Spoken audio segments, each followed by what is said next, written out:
ఉప్పాడ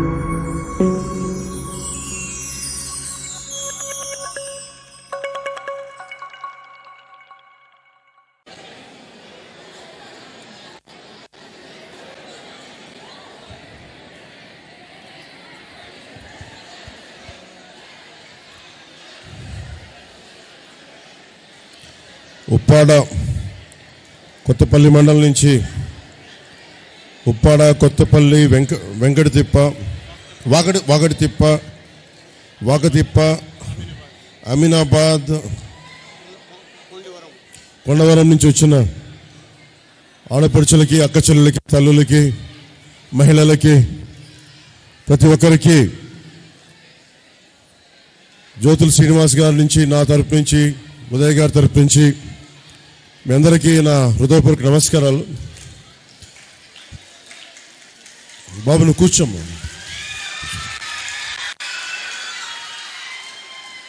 దురదృష్టవశాత్తు ఈరోజు మనం సభకు పెట్టిన పర్మిషన్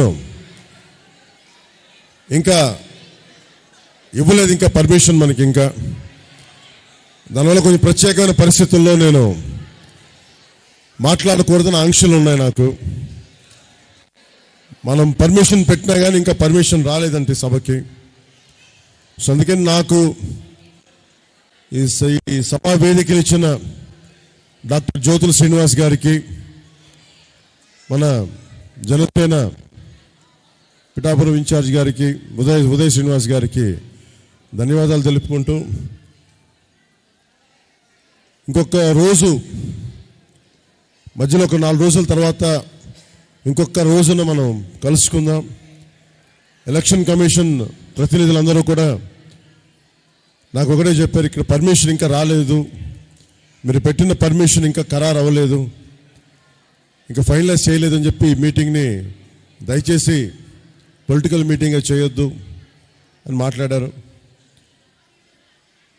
సో నాకు పెద్ద మనసుతోటి మీరు అర్థం చేసుకుంటారు. ఇంకొక 2-3 రోజుల సమయం వస్తే నేను మళ్ళీ వచ్చి మళ్ళీ మీ అందరికీ నా ఆలోచన విధానం, మనం ఏం చేయబోతున్నాము అని మీకు తెలియజేస్తాను. సో ఒకసారి వాళ్ళు అధికారులతో ఒకసారి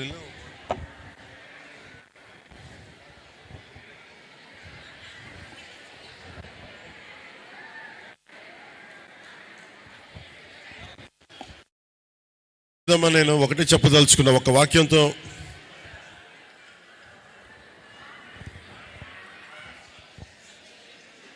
అధికారులు రూల్స్ ఫాలో అవ్వాలి కాబట్టి మాట.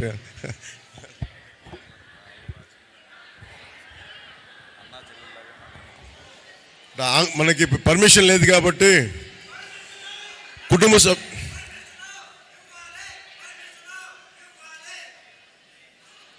అలాగే అధికారులు వాళ్ళ చేతుల్లో రూల్స్ ఉంటాయి. కారణాలు ఏంటో తెలియదు కానీ పర్మిషన్ ఇంకా ఇవ్వలేదు. వెయిట్ చేద్దాం. అందుకని వెయిట్ చేశాను చాలాసేపు. మిమ్మల్ని ఎంతసేపు వెయిట్ చేయించాలని కూడా లేదు నాకు.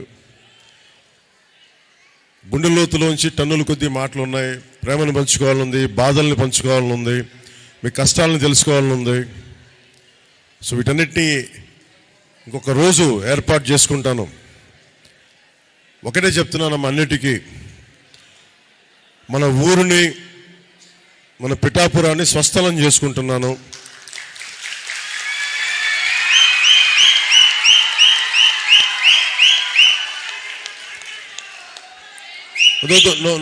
No political slogans, no party slogans. Party slogans ఏం వద్దన్నారు. ఇది మీరు ఒక ఆత్మీయ సమావేశం అనుకుందాం. ఒక సోదరుడు మీ ఇంటికి వచ్చి, ఒక బిడ్డ మీ ఇంటికి వచ్చి, ఒక కుటుంబ సభ్యుడు మీ ఇంటికి వచ్చి మీ కష్ట నష్టాల్లో, మీ బిడ్డల భవిష్యత్తుకి వీటి గురించి పంచుకోవడానికి నేను ఉన్నాను ఇక్కడ. నేను ఎక్కడికి వెళ్ళను, మీకు అండగా ఉంటాను ఒక సోదరులాగా. ఒకసారికి వచ్చి వెళ్ళిపోవడానికి రాలేదు. ఈ ఆత్మీయ సమావేశాలు వచ్చే ప్రతిరోజు మనం పెట్టుకుందామని తెలియజేసుకుంటా ఉన్నాను.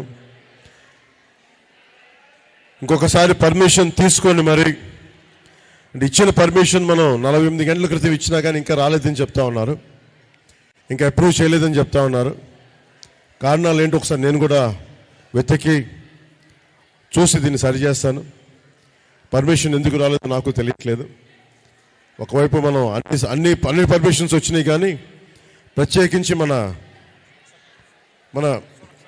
ఈ సురక్ష దీనికి ఈ కన్వెన్షన్ హాల్కి ఇంకా పర్మిషన్ రాలేదు ఈ మీటింగ్ అని చెప్తా ఉన్నారు. మీరు ఏమాత్రం బాధపడకుండా ఈ ఒక్కసారికి నన్ను మన్నించి ఇంకో 2-3 రోజుల్లో వచ్చి నేను మళ్ళీ కలుస్తాను మీకు తెలియజేసుకుంటా ఉన్నాను.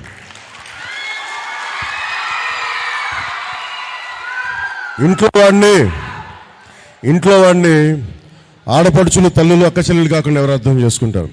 ఇది నేను చేసుకుంది కాదు, మన రూల్స్ అలాంటి పర్మిషన్ మనం పెట్టుకున్నా ఇంకా రాలేదు. అందుకని పెద్ద మనసుతోటి మీరు అర్థం చేసుకోండి. మళ్ళీ ఇంకొక రోజు వస్తున్నాను.